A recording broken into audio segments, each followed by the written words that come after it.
Namaste and a very good morning to all our viewers. आज है 11th of March and yes, starting of a new week. We have seen कि कैसे एक अच्छा खासा cell of हमें कल के मार्केट में देखने मिला था. But what we can expect from today's market? But yes, उसके पहले हम शुरुआत करते हैं with our global market update. We all know कि कल के दिन में US मार्केट ने आफ्टर 2022 एक बिगेस्ट सेल ऑफ हमें देखने मिला. उसका रीजन क्या था? Because of the economic slow down. Almost $4 trillion यहाँ पे वाइप आउट हो चुके हैं from last month in US economy and it's a clear sign of I would say कि economy slow down. Mister Trump को यहाँ पे पूछा गया कि are you ready, is the US economy ready for the recession?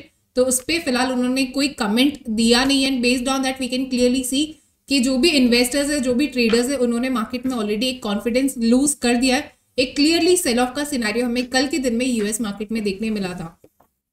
4 trillion, yes, it's a big and huge amount. कुछ data points काफी credit rating agency ने भी यूएस इकोनॉमी का जो जीडीपी फोरकास्ट था वो भी यहाँ पर रिड्यूस कर दिया है. उन्होंने प्रेडिक्शन में नेगेटिव रेटिंग तक का उन्होंने दे दिया. So we can see Nifty currently trading at 22,412, around 103 points on the downside. Bank Nifty की बात करें 48,053 पे खुला है, 262 points on the down side. दोनों भी जैसे हमने एक्सपेक्ट किया था कि ग्लोबल डेटा को देख के ज्योति जी ने भी कहा था कि यहाँ पे ओपनिंग हमें दिखाई देने वाली है टुवर्ड्स द नेगेटिव एंड, वैसे ही कुछ चल रहा है. अगर हम गेनर्स के कुछ स्टॉक्स की बात करें तो लॉरस लैब में सबसे ज्यादा गेन है, that is around 1.38%. Then we have MFSL around 1.21% on the upside, ICICI bank around 1.04%, APL Apollo around 0.96% and Tata commodities around 0.83%. इसके बाद अगर हम ड्रैगर्स की बात कर रहे हैं, ये कुछ स्टॉक्स है जहां पे थोड़ी गिरावट at the time of opening ही शुरू हो गई है. IndusInd bank, I think IndusInd bank ये कल के दिन भी प्रतीक सर ने देखा था स्टॉक, जहां पे उन्होंने भी एक बेरिश ट्रेड सजेस्ट की थी. यहाँ पे इट इज 10% डाउन अभी के लिए at the time of opening. Then we have LTIM 3.05% on the down side, LTTS around 2.43% नीचे है. Then we have Bandhan Bank around 2.31% नीचे खुला है एंड कोफोर्ज अराउंड 2.47% नीचे खुला है.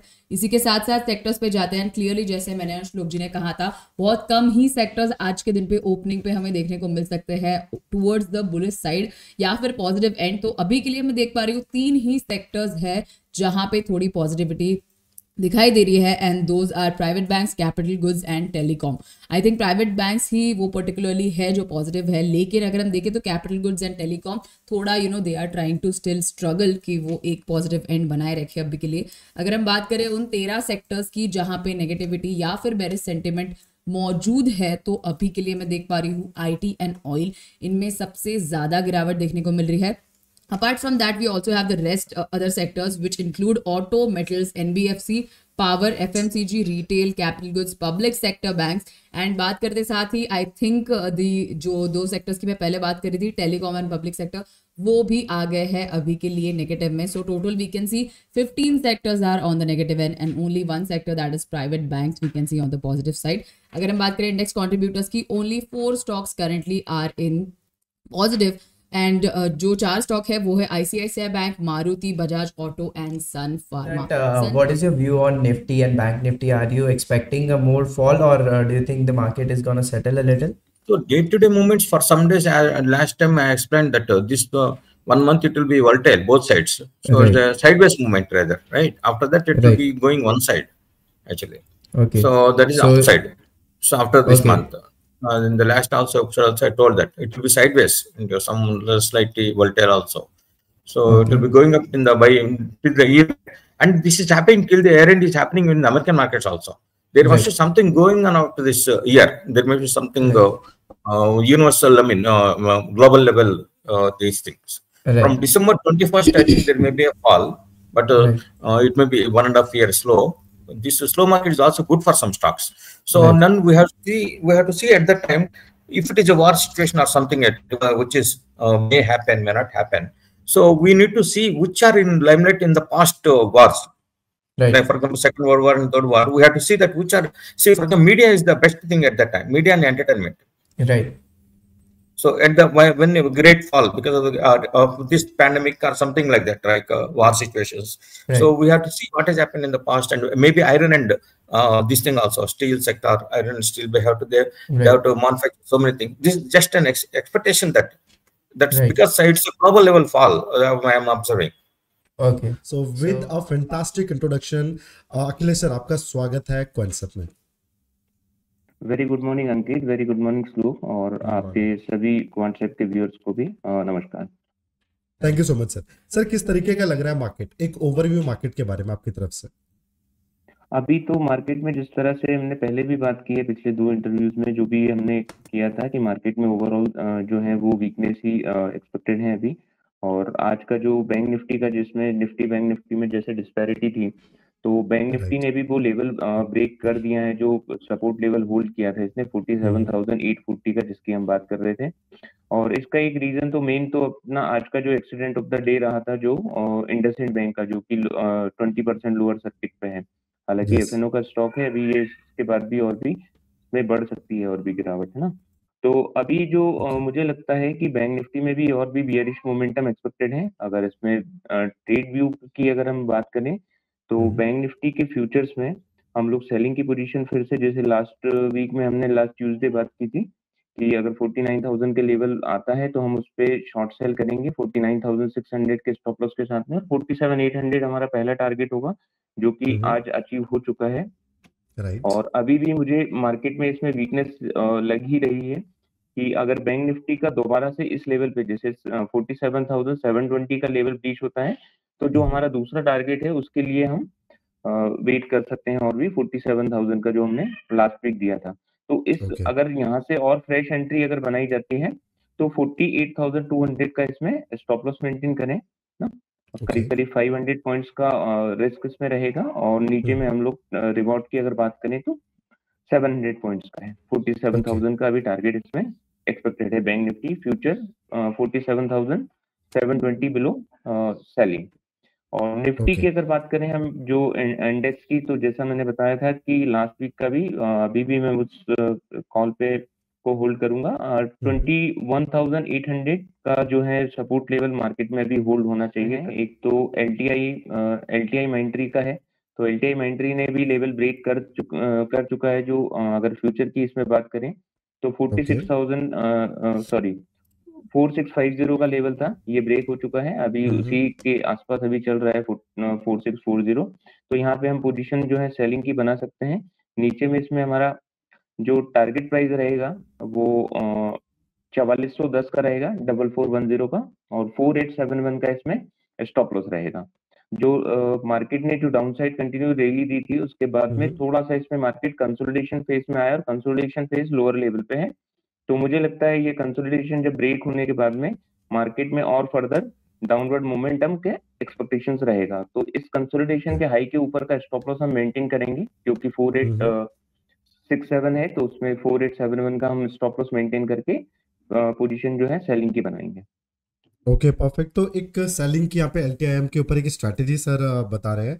सर अगर मैं यहाँ पे एक सेलिंग की स्ट्रैटेजी बनाऊं तो मैं किसके साथ जा सकता हूँ? फ्यूचर्स को यहाँ पे शॉर्ट किया जाए या फिर एक सिंथेटिक शॉर्ट फ्यूचर्स बनाया जाए? मुझे फ्यूचर के साथ में बेटर रहेगा। इसमें कोई ज्यादा डिफरेंस इसमें है नहीं कि सिंथेटिक बनाने के लिए अपना जो कैश और फ्यूचर में ऑलमोस्ट सिमिलर प्राइस अभी है।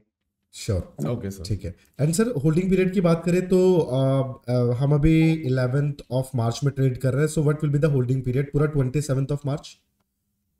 हाँ, इसमें एक्सपायरी तक का वेट करें इसमें। बाकी स्टॉप लॉस का ध्यान रखें इसमें ना, वो अगर इस लेवल के ऊपर जाता है तो फिर हम मतलब जो वेट कर सकते हैं जब पोजीशन हमारी इसमें एग्जीक्यूशन, अगर कोई हमारा स्टॉप लॉस टारगेट नहीं आता है तो स्टॉप लॉस आता है तो पोजीशन तुरंत। स्टॉप लॉस एंट्री पॉइंट जो है हमारा 4650 के बिलो था, है ना, और जो कि अभी 4640 या 4650 के आसपास ही चल रहा है। और 4871 का हमारा स्टॉप लॉस रहेगा, और 4410 का हमारा 4871। हाँ ठीक है। तो 48 स्टॉप लॉस, हाँ करीबन 30,000 का एक स्टॉप लॉस यहाँ पे दिख रहा है। हाँ, और 4410 का इसमें टारगेट रहेगा। 4410 36,000-37,000 के आसपास वो बनता हुआ दिख रहा है मुझे। ओके, तो 37,500 हमें दिख रहा है टारगेट। अभी तो मार्केट को देख रहा बहुत ज्यादा साइडवेज चल रहा है, और फिलहाल मार्केट में भी पॉजिटिव व्यू है अभी के सिनेरियो के अकॉर्डिंग। और जी। सडन मूव तो कहीं पे भी जा सकता है। फिलहाल अभी मार्केट में जो इंडिकेटर्स वगैरह मैं यूज करता हूँ उसके अकॉर्डिंग अभी पॉजिटिव व्यू में चल रहा है मार्केट। जी। ओके तो अगर मैं इसमें देखता हूँ यस सर 167 हो गया ये। यस 164 की एंट्री ऑलरेडी मैंने पंच कर दी है यहाँ पे सर, तो अभी भी 168 हो गया। यस सर सर देखो अभी अभी अच्छा ये स्टॉक जो है इसके अंदर अगर देखा जाए ट्रेंड अभी 4% अप है यहाँ से 50। आप इसके अंदर ये लगा सकते हैं 187 के आसपास का इसमें टारगेट लगा सकते हैं अभी के करंट सिनेरियो के अकॉर्डिंग। वैसे अगला जो रेजिस्टेंस है वो 200 के आसपास है, लेकिन वहां तक जाने के चांसेस बहुत दूर हो जाएंगे क्योंकि मार्केट को भी बंद होने में भी सिर्फ 1.5 घंटा बचा हुआ है। राइट हाँ 2000 स्टॉक अपसाइड का पॉजिटिव है, स्टॉक टारगेट में होगा। पॉजिटिव न्यूज भी है, सब सही भी है। बस ये है कि इसमें ज्यादा बड़ा नहीं, मतलब 20 पॉइंट का टारगेट लिया जा सकता है जो कि इसका 100 का लॉट है, तो 2000 रुपए एक लॉट पे इजिली बन जी। सकते हैं इसमें। ओके सर, एंड अगर हमें अपने एसएल्स रखने हो तो कहाँ तक हम रख सकते हैं? इसमें सर आप एसएल, इसमें अगर एसएल देखोगे तो 140 का एसएल आ रहा है सर इसमें। 140 तो करीबन 20 पॉइंट और नीचे, तो मतलब 1:1 जी का एक रेशियो बता रहे हैं आप। हाँ, अभी फिलहाल यही आ रहा है क्योंकि अभी इसलिए आ रहा है क्योंकि अगर आप जैसे कोई दूसरी ऑप्शन देखोगे, जैसे मैंने अभी आपको जो बताई थी 5500 वाली 5500 वाली कॉल, वो 28 रुपए के आसपास चल रही है। उसमें एसएल छोटा आ जाएगा क्योंकि उसका लास्ट नीचे जो रेजिस्टेंस है वो हमारा 23-24 के आसपास का है, उसमें 25 के आसपास का है, उससे कम नीचे लेते हैं। इसका जो नीचे का सपोर्ट है वो काफी नीचे है, जो कि 140 के आसपास आ रहा है। उससे पहले कहीं लगाते हैं तो कोई रिस्क भी रह सकता है कि वहां से रिवर्स हो जाए और हमारा एसएल टच हो जाए। ओके ये तो फिर मार्केट सर ओके ओके तो सर अगर हमें अगर देखना ही हो तो टारगेट्स हम थोड़ा बड़े रख सकते हैं, तो मे बी हमारा एसएल भी उस हिसाब से एडजस्ट हो जाए। सर देखो क्या, जैसे अगर आपको लगता है कि 185 आ गया है तो अपने एसएल को मॉडिफाई करके कॉस्ट पे कर सकते हैं, और आगे फिर 200 का लेवल तो मैं आपको बता ही रहा हूँ कि 205 राइट तक का एक आपका रेजिस्टेंस है, लेकिन हो सकता है कि रेजिस्टेंस तक पूरा ना जाए, 4-5 पॉइंट पहले बाउंस बैक कर जाए, तो ये भी चांसेस हैं। प्लस ट्रेंड अब जैसे ये वाला जो स्टॉक है 4.5% अप है, अगर ये राइट 5% जाएगा तो फिर लोग शायद इसमें प्रॉफिट बुकिंग करेंगे, तो सब लोगों को लगेगा, साइकोलॉजिकल निकालने की कोशिश करेंगे तो हो सकता है फिर रिवर्स बैक भी कर जाए। तो ओके ये दो चीजें थोड़ी मैटर कर जाती हैं। ओके सर, तो मैं काम करता हूँ यहाँ पे मैं 3000 रुपीज़ का एक टारगेट रख देता हूँ, एंड 2000 रुपीज़ तक का, या फिर 1:2 कर लेते हैं। कोई- तो मैं और अब 2000 का ही रख लेता हूँ यहाँ पे एसएल, ऊपर आ एंड गया है। 3000 का प्रॉफिट। ठीक है जी सर, जी जी जी। तो यहीं पे मैं आपके नाम पे इसको सेव करता हूँ। सर अगर होल्डिंग रखनी है तो इंट्राडे होल्डिंग रखना प्रेफर्ड है या फिर हमें पोजिशनल इंट्राडे रखना ही है? सही रहेगा सर, क्योंकि कल के दिन मार्केट का कुछ भरोसा नहीं है, और ट्रेंड हाँ आज 5% उठ जाए तो फिर हो सकता है कि कल ना उठे, और साइडवेज हो गया तो फिर ऑप्शन में लॉस हो जाएगा। बराबर है सर, राइट परफेक्ट है। तो मैं यहाँ पे इसको सेव कर देता हूँ, एंड आई होप आप सभी ने भी ये स्टॉक को परफेक्ट बना के नहीं, आज। डीएलएफ की ऑप्शन में काम नहीं करना चाहिए क्योंकि डीएलएफ बहुत छोटा स्टॉक है, इसकी ओके ऑप्शन बहुत बहुत स्लोली मूव करेगी, फिर प्रीमियम मेल्ट होने लगेंगे, तो ये इंट्राडे के लिए मैंने स्टॉक बताया आपको। तो सर हम फ्यूचर्स में जाके बाइंग करें, ऐसा कहना चाह रहे हैं आप? हाँ वैसे भी कर सकते हो, नहीं तो इंट्राडे स्टॉक में भी कर सकते हो, जैसे आपको प्रेफर लगता है। जैसे लोगों के पास पैसा है, बहुत सारे लोग, क्योंकि मैंने जो स्टॉक ये सोच के बताया है कि 600 रुपए का स्टॉक है, किसी के पास 5-6 हजार रुपए भी है तो वो 10 क्वांटिटी लेके एक बार चेक कर सकता है क्या एक्यूरेसी आ रही है, ठीक चल रहा है नहीं चल रहा। किसी के पास ज्यादा फंड है तो वो फ्यूचर्स में गेम कर सकता है। डीएलएफ का हमने व्यू बता दिया है, अब इसके फ्यूचर का व्यू अपने हिसाब से कर सकते हैं। फ्यूचर कहाँ चल रहा है? फ्यूचर फ्यूचर चल रहा 73 है का, 673 पे है। इसमें 682 के आसपास का टारगेट रहेगा। 682 का टारगेट आप कह रहे हैं, ओके। जी हाँ जी। एंड ओके, तो मतलब करीबन 6000 तक आपको बनता हुआ नजर आएगा, 6200 6500 के बीच में। एंड राइट सर अगर राइट। एसएल रखना हो, जैसे कि मुझे अगर देखना है कि मैं फ्यूचर्स पे ट्रेड कर रहा हूँ, तो मुझे एसएल कहाँ पे रखने चाहिए अपने?